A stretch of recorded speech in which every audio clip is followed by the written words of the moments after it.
si vous saviez, nous, on a ces chercheurs au téléphone de temps en temps. C'est impressionnant ce qu'eux peuvent faire. C'est important que vous puissiez les entendre, leur dire 2 mots.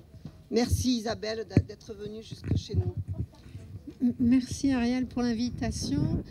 Je crois que c'est très important. J'aurais souhaité faire la marche avec vous ce matin, mais je souhaitais être ici parmi vous, aux côtés d'Ariel, parce que votre démarche, votre parcours est essentiel.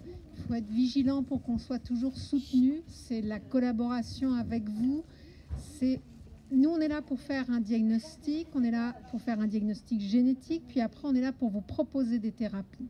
Après, il y a toute la partie pour vous être dans votre quotidien, dans cette prise en charge du quotidien, dans cette prise en charge aussi de vos difficultés visuelles, ne rien lâcher pour permettre à ces enfants de s'épanouir, de grandir, d'avoir un accès à l'éducation comme tous les autres enfants.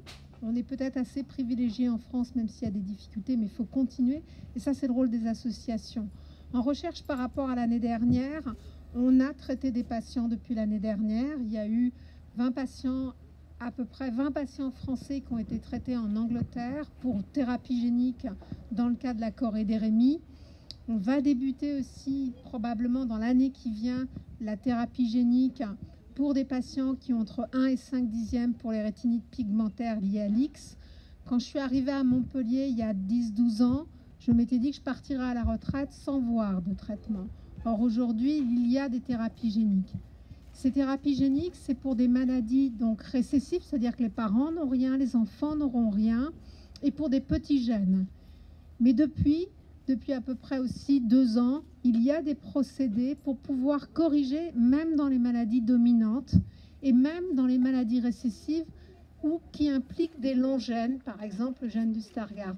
Donc il va y avoir des thérapies aussi proposées pour aller corriger une mutation, celle qui est responsable d'une maladie dominante, ou une des 2 mutations lorsqu'il y a 2 mutations responsables de maladies récessives. Donc les choses bougent. On reste dans des structures très sophistiquées. On reste dans quand est-ce qu'il faut traiter, ne pas arriver trop tard pour ne pas avoir à porter de cellules, parce que ça, c'est un petit peu la faille. Mais je dirais qu'il y a une ouverture des thérapies. Il y a des thérapies qui se mettent en place pour certaines mutations du syndrome de Usher, certaines thérapies qui se mettent en place pour l'amorose congénitale de Hébert. Ça, c'est déjà effectif pour RPE65. C'est aussi proposé dans un autre gène. Donc les choses bougent. Il y a au moins une quinzaine de protocoles de thérapie en cours d'évaluation. Et quand on prend la première, donc RPE65 ou Luxturna, on a quand même des résultats chez le jeune enfant qui sont tout à fait surprenants, spectaculaires, dans le bon sens du terme, dans ce que l'on aurait rêvé avoir et dans ce qui apparaît. Après, il y a plus de 250 gènes associés aux pathologies rétiniennes, donc il faut continuer, arriver soit à traiter l'ensemble de ces gènes, soit au cas par cas, et puis aussi comprendre pourquoi toutes ces maladies, tous ces gènes altérés contribuent à la perte cellulaire pour pouvoir protéger et aussi traiter cette perte cellulaire. Donc je dirais que par rapport à l'année dernière, on est toujours aussi déterminé, c'est toujours important ces relations, mais je pense que les choses évoluent. Il y a eu une avancée quelque part radicale par cette première thérapie génique. On l'a rêvé, elle est là, il faut continuer parce qu'il faut pouvoir aussi traiter des patients qui ont moins de 1 dixième et pas que les patients qui ont encore 5, 8 dixièmes. Il faudra continuer aussi pour rendre la vision périphérique, ça c'est un autre challenge, mais au moins préserver le capital central. Voilà le petit tour que je voulais faire et ces petites notes positives, cette petite musique, il va falloir continuer à enchaîner et à produire tous ensemble. Je vous remercie.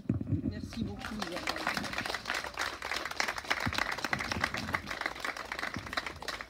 Je vais reprendre le micro. Alors, peut-être pour certains, c'est tous ces problèmes génétiques, toutes ces transmissions, tous ces essais, ça paraît un peu du chinois.